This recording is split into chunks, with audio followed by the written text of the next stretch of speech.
le président de la République Emmanuel Macron a tourné dans un nouveau numéro d'une émission de télévision ce lundi 28 novembre, diffusée prochainement sur France 2. Devant lui, ni Anne-Sophie Lapix, ni Caroline Roux, ni Léa Salamé. Surprise à l'agenda d'Emmanuel Macron. Cette semaine, le président de la République se rendra aux États-Unis pour une visite d'État durant laquelle il rencontrera Joe Biden, son homologue américain ainsi que sa femme au cours d'un dîner privé qui aura lieu mercredi.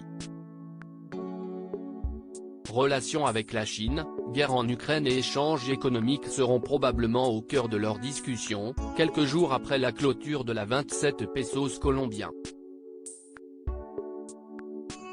Toutes ces obligations politiques n'ont pourtant pas empêché Emmanuel Macron de participer à une émission dans laquelle on ne l'attendait pas forcément. D'après nos confrères du Parisien, le chef de l'État sera le prochain invité des rencontres du Papotin. Un déjeuner organisé entre Emmanuel Macron et l'équipe de l'émission selon Le Quotidien, le locataire de l'Élysée a été reçu dans les murs de l'Institut du monde arabe ce lundi 28 novembre pour y tourner ce programme dans lequel une personnalité est interviewée par un groupe de personnes atteintes de troubles du spectre autistique.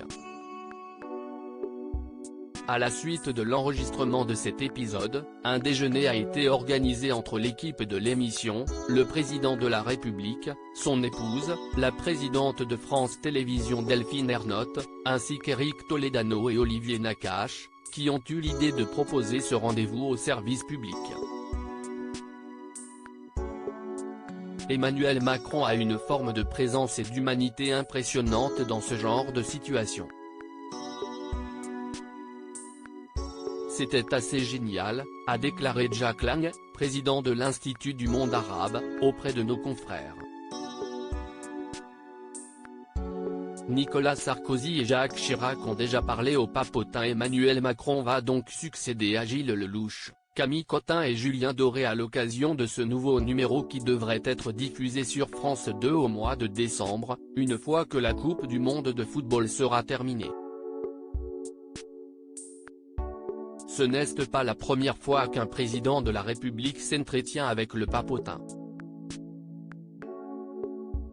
Par le passé, Jacques Chirac et Nicolas Sarkozy s'étaient prêtés à l'exercice. Ils avaient alors répondu aux questions de ces journalistes âgés de 15 à 60 ans, issus de plusieurs organismes médico-sociaux d'Île-de-France, et qui confectionnent 1 à 2 numéros du journal du Papotin chaque année depuis 1990. À lire aussi les rencontres du Papotin, tous les secrets de fabrication de l'émission de France 2.